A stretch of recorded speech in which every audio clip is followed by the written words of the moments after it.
Olá, tudo bem? Advogado Mark Moraes, falando diretamente de Miami, na Flórida, para comentar sobre esse caso. Ontem eu acompanhei essa cliente e o marido dela numa entrevista de ajustamento de status no escritório do USCIS em Orlando. Saí aqui, me desloquei de Miami até Orlando. A entrevista foi na parte da manhã e hoje, 1h24 da tarde, horário local, a cliente devia estar toda hora no computador, verificando se o status iria mudar, e mudou para aprovado, o ajustamento de status aprovado para ela e para o marido. Uma cliente aí bem qualificada, teve um EB1 aprovado.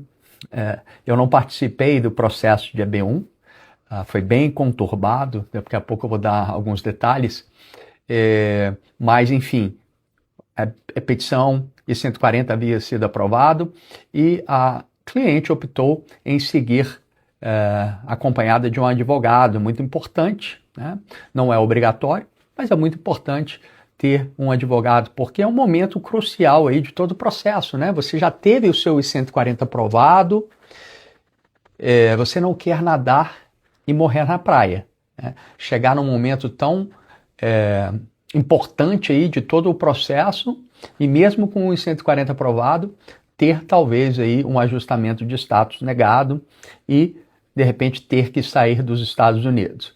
Então a cliente fez a escolha certa em contar com um advogado licenciado. Acho que a gente não deveria nem falar advogado licenciado, A hora que falar advogado, subentende que é licenciado nos Estados Unidos. Aliás, consultor, ele não passa nem na porta, não pode nem acompanhar o cliente. Provavelmente algum assessor, consultor, vai se for para a imigração, de repente está indo pelo próprio caso, alguma situação complexa com o próprio caso, e não para acompanhar cliente no escritório do USCIS, no Field Office, pode sair de lá até preso, mas vamos lá. Enfim, a cliente optou em contratar a gente. Vou falar um pouco de como foi a entrevista, e o oficial extremamente cordial, profissional, muito simpático.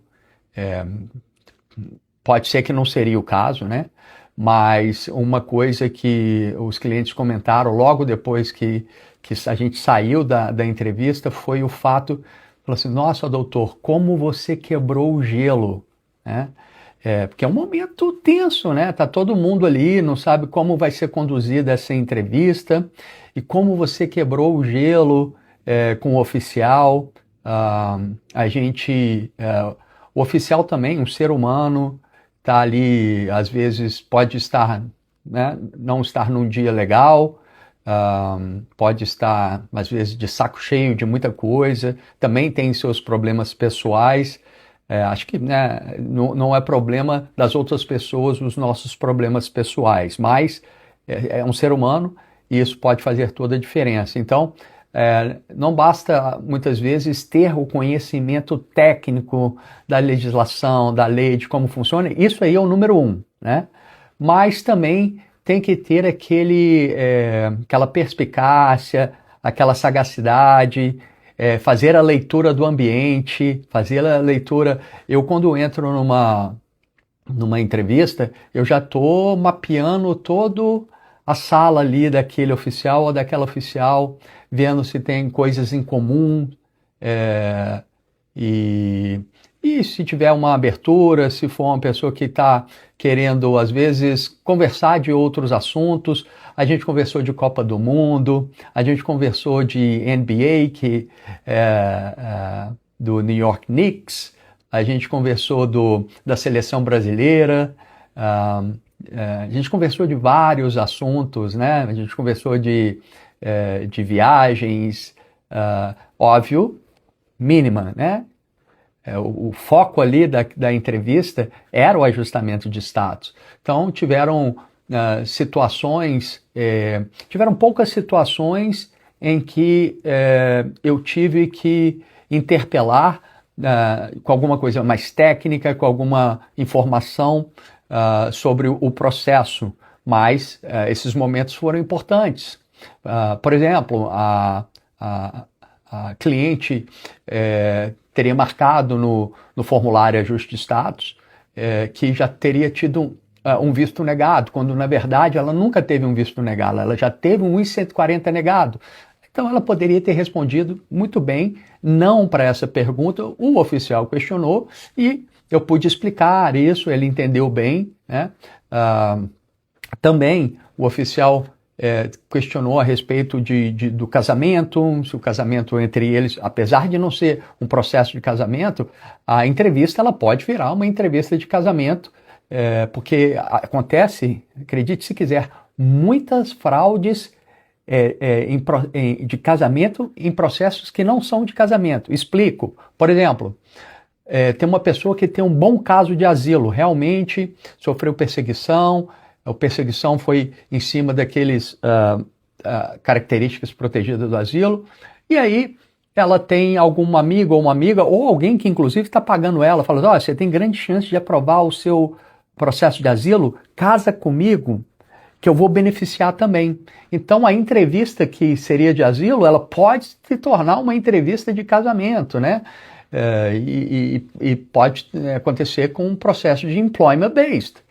Ter certeza que aquela pessoa que está te acompanhando como cônjuge é um cônjuge legítimo, né? Então, a gente explicou tudo isso, correu tudo super bem. O fato de ter um histórico em comum, né? Em comum, não incomum, em comum. O fato de eu já ter trabalhado também no USCIS, no ICE, no CBP, então a gente chora as pitangas ali, muitas vezes, como era ser funcionário público, enfim. Então, essa leitura do ambiente, se tiver uma abertura, se for uma pessoa que quer conversar de outras coisas ali, a gente tem que fazer esse papel também, não ficar ali engessado, muitas vezes. Claro, o foco é o processo, o foco é a parte processual, a parte jurídica, né? Mas também pode ter momentos ali de descontração. E essa leitura, eu gosto de fazer ela. Eu já desde o início já estou fazendo a leitura, já olho se eu já conheço às vezes aquele oficial, se eu já tive alguma outra situação com o oficial, às vezes pode ter tido uma situação mais complicada, mais difícil com alguém. Aí eu já sei, olha, vai ser difícil com esse oficial, com essa oficial, né? Mas toda essa leitura aí foi um dos momentos que a cliente falou. E sobre o processo de 140 em si, né?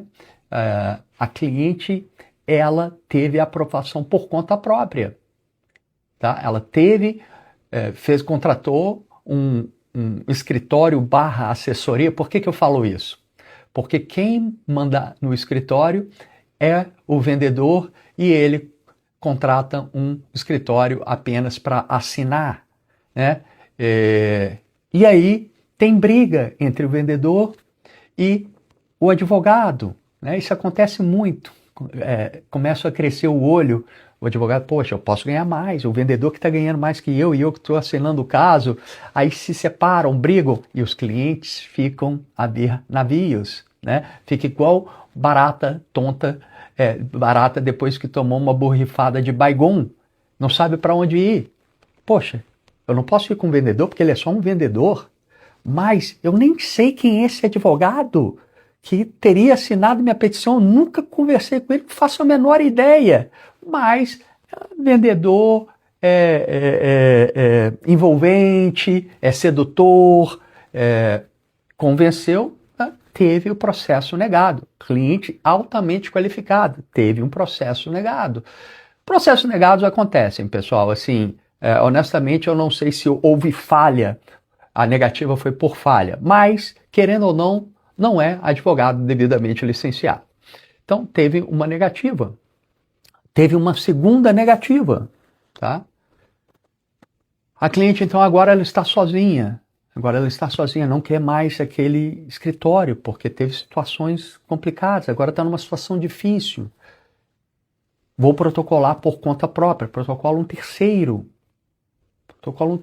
e 140, dessa vez junto com o ajustamento de status, sem taxa prêmio, porque o status da UI-94 já estava prestes a expirar.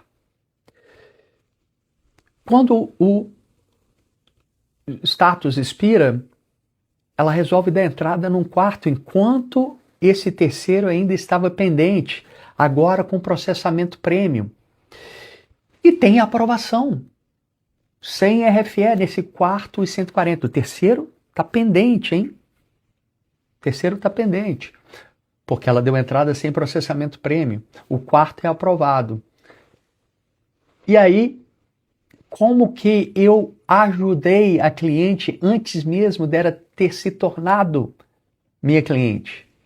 Ela assistiu meus vídeos e aprendeu que existe um instrumento, um mecanismo chamado de Transfer of Underlying Bases, né? Já falo isso há anos, da transferência, e ninguém fazia, neguinho fazia portabilidade, não sabia como funcionava, é só pedir para fazer a portabilidade, não falava de transferência da base que vai dar suporte ao ajustamento de status. Mas assistiu meus vídeos aí, que são gratuitos, está no YouTube, tá no Instagram, tá no TikTok, e conseguiu fazer esse pedido. Mas o terceiro ainda estava pendente. Como que isso ia ficar, né? Então, estava sem essa segurança e me contrata para acompanhá-la na entrevista. E graças a Deus a entrevista foi um sucesso, né? E deu tudo certo. Agora o cliente e marido em breve vão receber a residência permanente.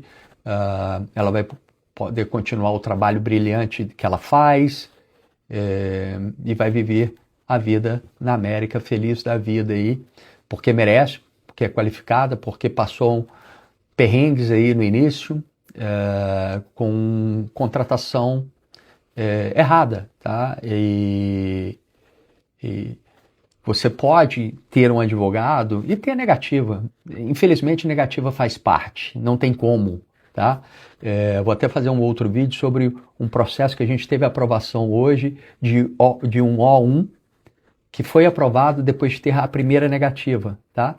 A negativa foi com a gente, a aprovação também foi com a gente. E o cliente do O1 duvidou do nosso trabalho quando teve a negativa, mas quando teve a aprovação parece que não duvida mais, né? Mas faz parte, é o ser humano. E não entende muitas vezes que do lado de lá tem julgador. Por exemplo, no caso dessa cliente que teve o ajustamento de status aprovado, ela teve 2 e 140 negados. Tem um pendente e o quarto aprovado. Como que isso é possível? É a mesma pessoa, a mesma profissional, muitas vezes as mesmas evidências, sem colocar nem tirar nenhuma página do processo. E o caso é aprovado. Julgadores são seres humanos, vai ter julgador mais ríspido, mais rigoroso, né? Pode utilizar a subjetividade ali, a discricionariedade. Mas, muitas vezes, o cliente não entende isso, né? Principalmente em processos imigratórios, que não são processos judiciais, não é poder judiciário, é um processo administrativo, é um processo jurídico, mas é administrativo. Ou seja, quem julga ali tem muito mais liberdade, muito mais poderes do que um juiz num poder judiciário, né? Mas é isso, pessoal. Feliz em compartilhar isso. Sempre que puder, conte com um advogado para te acompanhar nas entrevistas. É muito importante, tá? Porque a entrevista pode ser suave, pode ser leve, como a que foi ontem, mas você não sabe. De repente as coisas podem dar uma guinada para baixo e você está numa situação ali de pegar em uma saia justa. Um advogado também lhe serve para ter certeza que não vai ter abusos por parte do oficial, né? Ele está ali, ele pode servir também como uma testemunha caso as coisas aconteçam de forma errada, apesar de advogado não ser testemunha, mas está ali, pode inibir certos abusos de alguns oficiais, tá?